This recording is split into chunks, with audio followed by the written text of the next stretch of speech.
My family humiliated me at a party, so I publicly revealed their biggest secret. Hey Reddit, throwaway account for obvious reasons. I never thought I'd be that person posting here, but after what happened last night, I honestly don't know where else to turn. I need advice, or at least someone to hear me out, because right now I feel like I'm losing my mind. So, background. I, 28F, have always been the punchline in my family. The youngest of three, quieter, bookish, never quite fitting their loud, performative energy.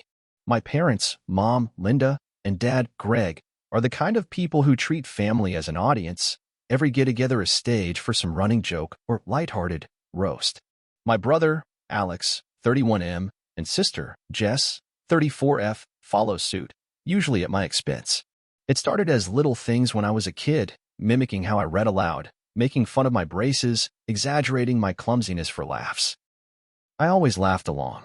I mean, what else could I do? That's just what my family does, right? But as I got older, the jokes got meaner, more personal, and less funny. My weight in high school, my boring job. I'm an accountant, which apparently is comedy gold. My lack of a flashy boyfriend, my partner, Sam, is quiet, thoughtful, and not the type they can show off. I'd bring it up occasionally, ask them to chill, tell them it actually hurt, but they'd just brush me off. Come on, lighten up. You know we love you. I let it go. I always let it go. But last night was different. Last night was my dad's 60th birthday. Big family party, friends, neighbors, even people from his work. Sam was with me, holding my hand tighter than usual as we walked in, because he knows how these things go for me. I had no idea how bad it was about to get. The house was buzzing. Balloons everywhere, tables groaning under the weight of my mom's famous appetizers, people laughing too loudly at things that weren't actually funny. I tried to keep my head down and just help out in the kitchen, but of course, Jess found me first. Oh my God, look at you, she announced, holding up her phone as if about to take a picture. Still rocking the accountant chic. Look, maybe one day you'll discover patterns. Her friends, most of whom I barely know, laughed. I smiled, because what else was I supposed to do? Sam squeezed my hand under the counter. Ignore her, he whispered, but the words bounced right off my anxiety. Then came the birthday speeches. My dad, glass in hand, stood at the center of the room, calling everyone over. Time for some stories. He grinned, and I felt my stomach drop. Jess was up first, regaling everyone with a wild story about my dad sneaking out as a teen. Alex followed, with some inappropriate jokes that made my mom roll her eyes. And then, inevitably, Jess turned it on me. Dad, remember when Em almost set the house on fire trying to cook pasta? Oh, wait. And that time she locked herself out twice in one day. The laughter got louder, voices around me joining in, some faces I barely knew laughing at me like I was part of some slapstick sitcom. Alex chimed in with, or how about how she still gets carded at bars because she looks 12? That one always gets them going. It just kept going. Every minor childhood mishap, every embarrassing moment, paraded out and twisted for laughs. I could feel the heat climbing my neck, the pressure behind my eyes. I glanced at Sam, who looked furious but helpless. Nobody stepped in. Not my mom, not my dad, nobody. It wasn't just the old stories. They started in on my job, my clothes, even Sam. How's it feel dating the human embodiment of a beige sweater? Just quipped, gesturing at him with her wine glass. I saw Sam's face fall. For the first time, the laughter didn't sound like laughter. It sounded like a pack of hyenas. And something inside me, some little voice I'd been silencing for years, finally screamed, enough. I wish I could say I stormed out, that I dropped some mic drop line right then and there. The truth is, I just stood there for a moment, trapped in a spotlight I never wanted, my skin buzzing with embarrassment and anger. I looked around at all these people, some laughing politely, some awkwardly looking away, but nobody saying, hey, that's enough. My mom caught my eye, gave me that smile she uses when she wants me to behave. I realized, with a weird sort of clarity, that I was alone in a crowded room. Even Sam looked lost, like he wanted to pull me away but didn't know how to do it without making it worse. I felt this tidal wave of emotions, shame, rage, humiliation, and, weirdly, clarity. I remembered every family dinner where I'd been the joke, every holiday when my feelings were too sensitive for them to bother with, all the times I tried to speak up but ended up apologizing for making things awkward. This time, something snapped. I heard Jess, Still riding high. Say, oh, come on, don't look so glum. We love you, really. You're just, you. More laughter. My dad, oblivious, raised his glass. To Emily, the family's comic relief. That was it. That line, for some reason, was the final straw. I felt myself standing straighter, felt my voice in my throat, small at first, then steadier. I looked at Jess, then my dad, then the rest of them. You know what? I'm done, I said, my voice shaking but loud enough to cut through the laughter. The room fell quiet, everyone turning. Sam reached for my hand, but I let go. I didn't want support. I wanted to stand on my own. I'm not your comic relief. And if you're all so eager for stories tonight, maybe it's time someone else told one for a change. That's when I decided I wouldn't just take it anymore. I would tell them the one story they'd spent years hiding.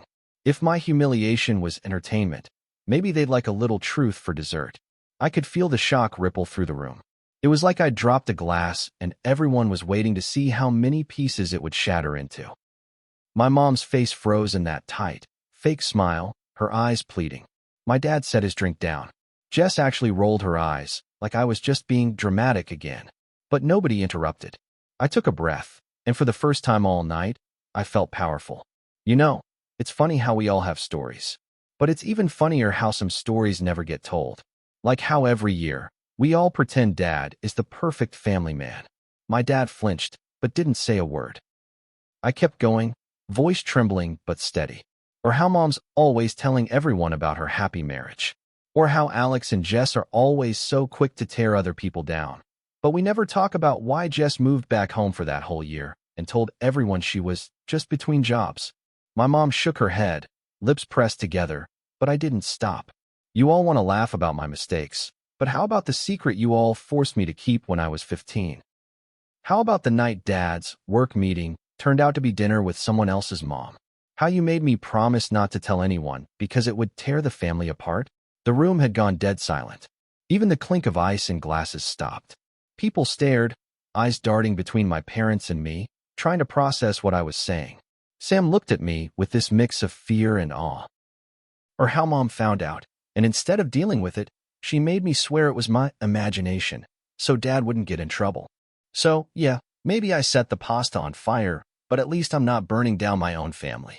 My dad looked like he'd been punched. Jess was pale. Alex opened his mouth, then shut it. No one laughed. I finally stopped talking, heart pounding so hard I thought I'd pass out. For the first time in my life, I'd said it. I'd told the truth.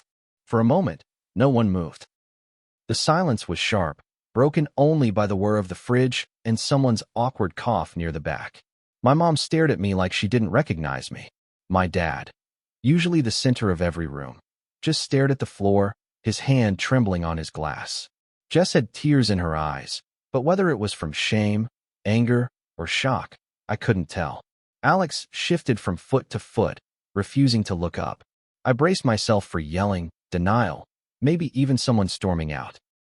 Instead, there was this weird, collective paralysis. The guests, Dad's co-workers, old family friends, even our nosy neighbor, Mrs. Halvorson, were frozen. A few looked quietly horrified. Some clearly wanted to disappear. Sam hovered at my side, a silent anchor, but even he seemed stunned by the rawness of it all. Finally, my mom found her voice. "Emily, this is neither the time nor the place," she whispered, but her voice broke halfway through. It sounded more like pleading than anger. Dad tried for his usual authority. "We'll talk about this at home," he said, his voice shaky. But there was no more control in it, just fear. Jess blurted, "You promised you'd never," she cut herself off, but the damage was done. The crowd heard it. The lie was real. I looked around at everyone, at the faces that used to only laugh at me, at the ones who'd let the jokes go on, at the ones who were just there for a free drink and some drama. Nobody was laughing anymore. A few guests were quietly collecting their things. Someone muttered, "I should probably go." Even the background music felt suddenly too loud, out of place. Alex finally spoke, his voice small. "Maybe we deserved that," he mumbled, but nobody responded. I felt a crushing guilt and a strange, electric freedom, like the rules had all been erased and rewritten at the same time. The party dissolved faster than I'd ever seen. Within minutes, people were shuffling toward the door, mumbling awkward goodbyes. avoiding eye contact with anyone who shared our last name. Mom followed one group, fake laughing, insisting it was just a family joke gone too far. Dad didn't even try. He disappeared to the backyard, lighting a cigarette he thought no one knew he still smoked. Jess retreated upstairs, her shoulders rigid, slamming her old bedroom door behind her. Alex lingered near the kitchen, staring at his phone like it held the secret to undoing the last half hour. The only person who came near me was Sam. He put a hand on my shoulder, gentle and steady. "You okay?" he whispered. I wanted to say yes. I wanted to believe it. Instead, I let out this strange laugh. Half relief, half disbelief. I'd never seen my family like this. Vulnerable, exposed, suddenly very, very small. I sat on the stairs for a long time, watching the house empty.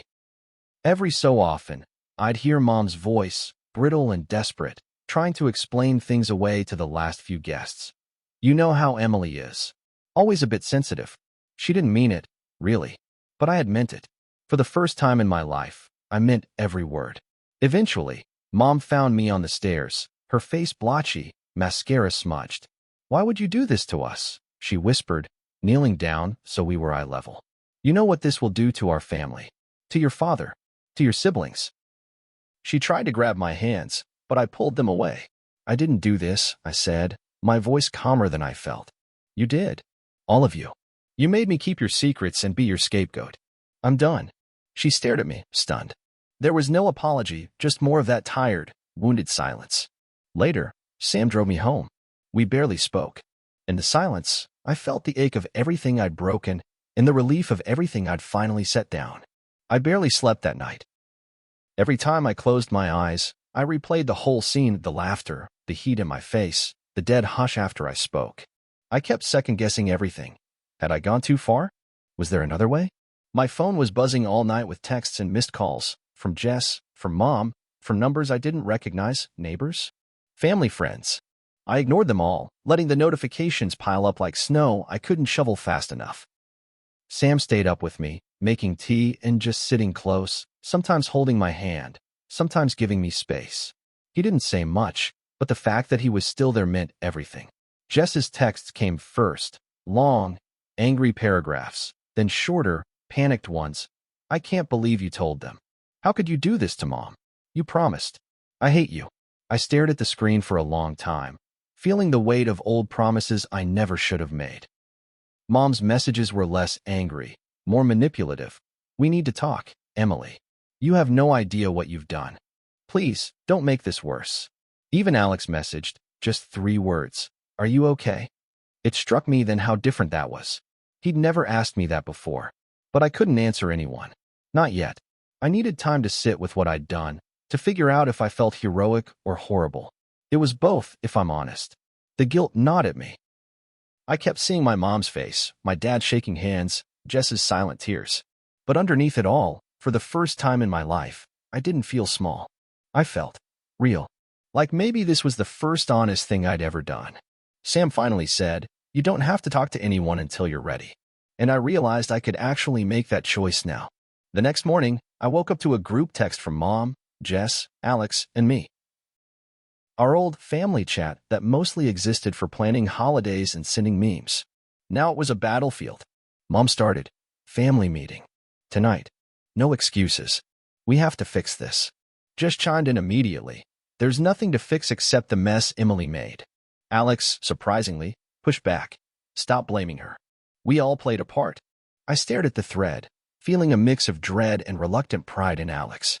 He was right. But the idea of facing them again, of walking into their anger, their denial, made my hands shake. Sam noticed, quietly offering to come with me. I shook my head. This was something I had to do alone. When I got to my parents' house, the atmosphere was thick, tense in that way only families can be. Mom had made coffee and set out store-bought pastries, like sugar could patch over betrayal. She looked exhausted. Dad barely looked at me. Jess wouldn't meet my eyes.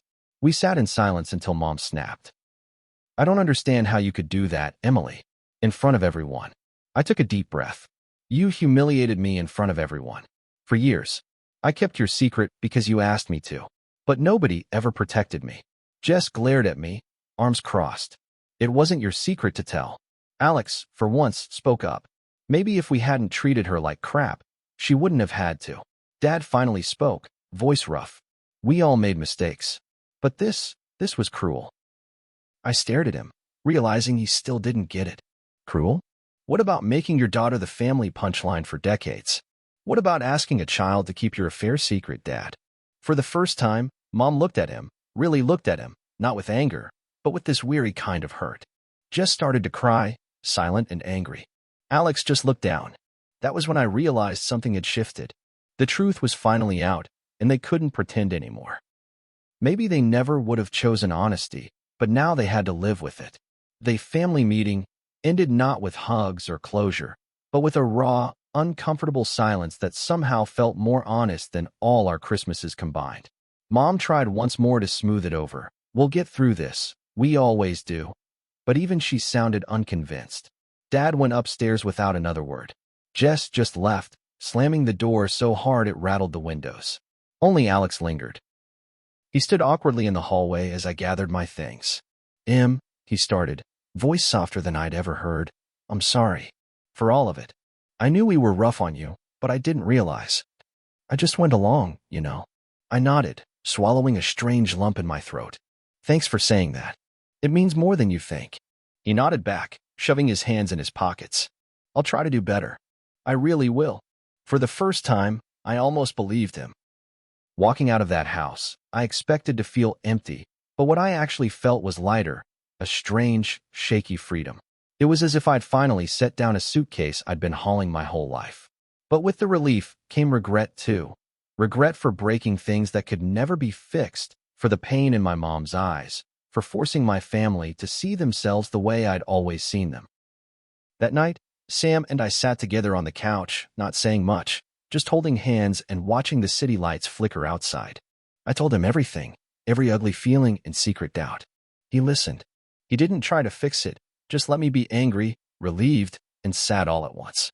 I realized I had a choice now, a real one. I didn't have to let my family define me, or use me as their shield, their scapegoat, their joke. I could build boundaries, even if it meant some doors would close forever. Maybe healing would look like distance. Or maybe, for the first time, it would just look like honesty. The weeks after the party were strange, half awkward, half liberating. My phone was quieter. Family group texts dried up, replaced by individual, tentative messages. Sometimes Mom sent short, strained updates. Jess mostly ignored me. Dad said nothing at all. Alex checked in every so often, actually listening, never once making a joke at my expense. It was lonely at first, I won't lie. There's a grief that comes with breaking the family script, even if the script was always cruel. But as days went by, I felt myself breathing easier. I started seeing a therapist, talking through the years of just jokes, and the heavy weight of secrets no kid should have to carry.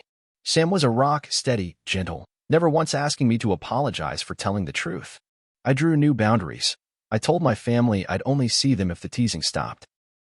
I asked for real conversations, not just performances for the crowd. Sometimes they tried, sometimes they failed. But I stopped accepting less. I realized my self-respect didn't depend on their approval, and neither did my worth. Some friendships faded when the dust settled. People who loved the drama but not the truth. But a few old friends reached out, telling me they'd seen how I'd been treated for years and wished they'd said something sooner. That meant more than I expected.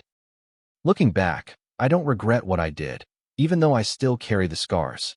I learned that the price of silence is too high, that standing up for yourself will always feel terrifying and always be worth it. Sometimes, telling the truth isn't about hurting people, it's about refusing to let yourself be hurt anymore. My advice to anyone out there living as the family punchline: you are not obligated to let yourself be humiliated to keep the peace.